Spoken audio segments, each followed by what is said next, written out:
Dans la vidéo précédente, nous avons défini la notion de déterminant d'une matrice carrée. Ici, nous allons en voir les propriétés, et dans un premier temps, nous allons voir le lien qu'il y a entre les trois notions de déterminant, à savoir le déterminant d'une famille de vecteurs dans une base, le déterminant d'une matrice carrée et le déterminant d'un endomorphisme.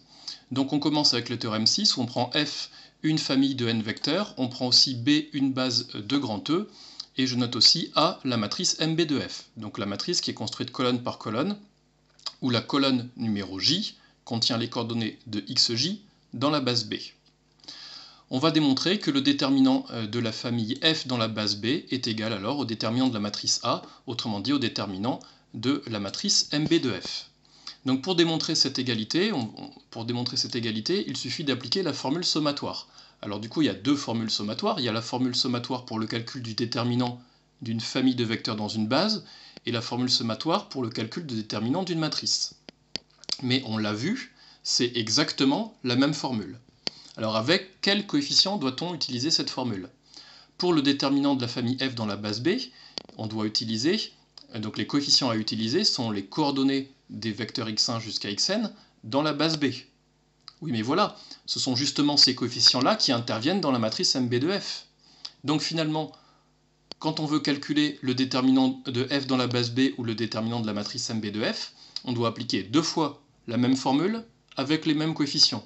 Donc c'est une évidence, ces deux quantités sont égales. Passons maintenant au théorème 7, c'est-à-dire au cas d'un endomorphisme petit f. Donc je prends toujours B une base de grand E et je note A la matrice MB, la matrice dans la base B de l'endomorphisme petit f.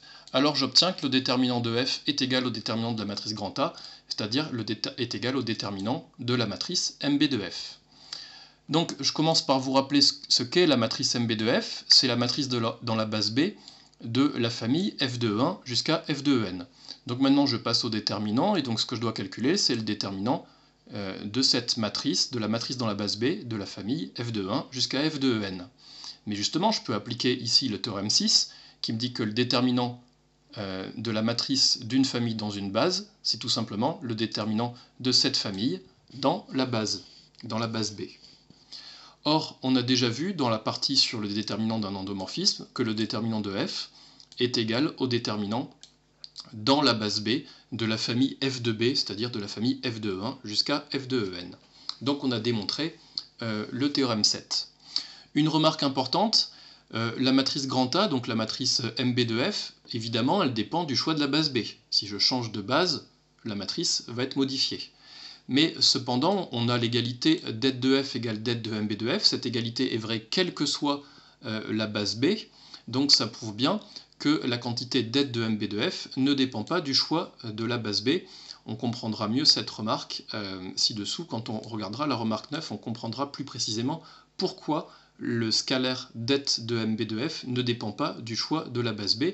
Mais en tout cas, l'égalité det de f égale det de MB de f en est une preuve. Donc en particulier, vous comprenez que grâce à cette égalité, si vous voulez calculer le déterminant de f à partir de sa matrice, vous pouvez choisir la base qui vous intéresse. Peu importe le choix de la base, vous trouverez de toute façon toujours le même scalaire. Les propriétés du déterminant d'un endomorphisme ont leur équivalent pour le déterminant d'une matrice carrée. Donc de quoi s'agit-il? Le déterminant de lambda fois A, c'est lambda puissance n fois le déterminant de la matrice grand A. Ici lambda est un scalaire, vous n'oubliez pas l'exposant n. Le déterminant est une forme n linéaire, c'est pas linéaire, ce n'est pas une forme linéaire, c'est une forme multilinéaire, une forme n linéaire. Ensuite le déterminant du produit AB est égal au produit des deux déterminants. Et puis enfin, A est inversible si et seulement si le déterminant de A est non nul.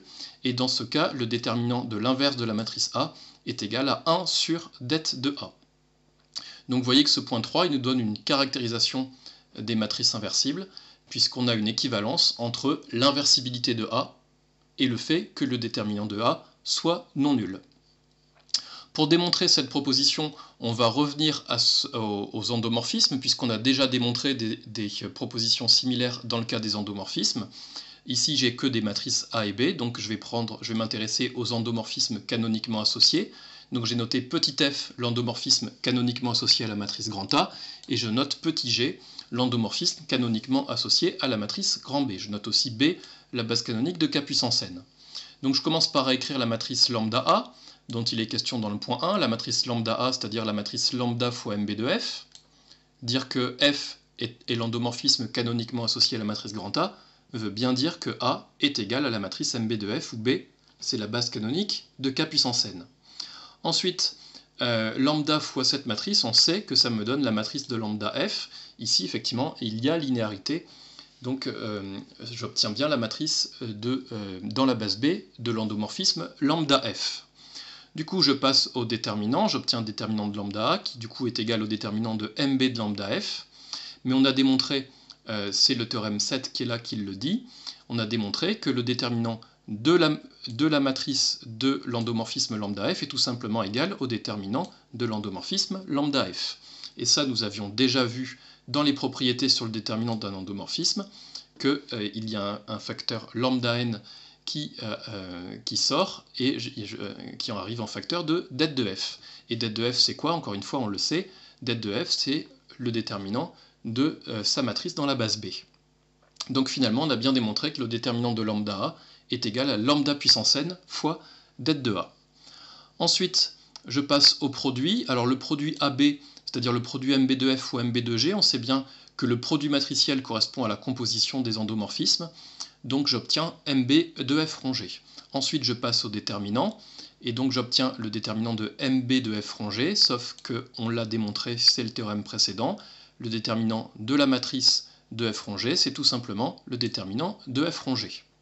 Et le déterminant de F rond G, nous l'avions aussi démontré, ça vaut det de F fois det de G, donc ça vaut bien le déterminant encore une fois, j'utilise le fait que le déterminant d'un endomorphisme est égal au déterminant de sa matrice. Donc on a bien trouvé que ça vaut det de A fois det de B. Donc le déterminant d'un produit est égal au produit des deux déterminants. Petit 3, A est inversible. Donc A, c'est quoi? C'est la matrice MB de F.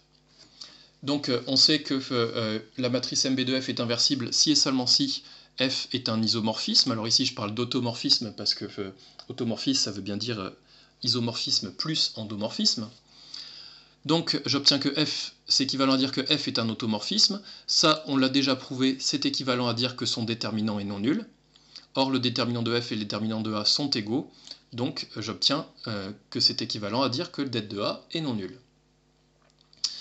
Et dans ce cas, on sait de plus que, donc dans ce cas, c'est-à-dire si A est inversible, on sait que son inverse est obtenu en calculant la matrice dans la même base B de l'endomorphisme réciproque, c'est-à-dire de l'endomorphisme F-1.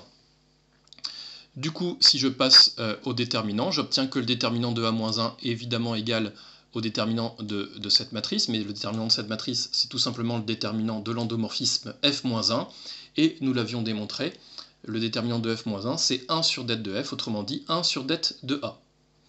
Donc vous voyez, si je rapplique ce point 3 au cas d'une matrice à 2 lignes et 2 colonnes, la matrice ABCD, j'obtiens qu'elle est inversible si et seulement si son déterminant, alors son déterminant on l'a vu, il vaut AD moins le produit BC, donc cette matrice est inversible si et seulement si son déterminant est non nul.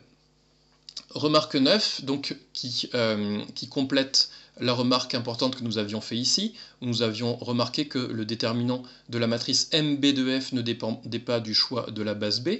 On peut mieux comprendre cette remarque.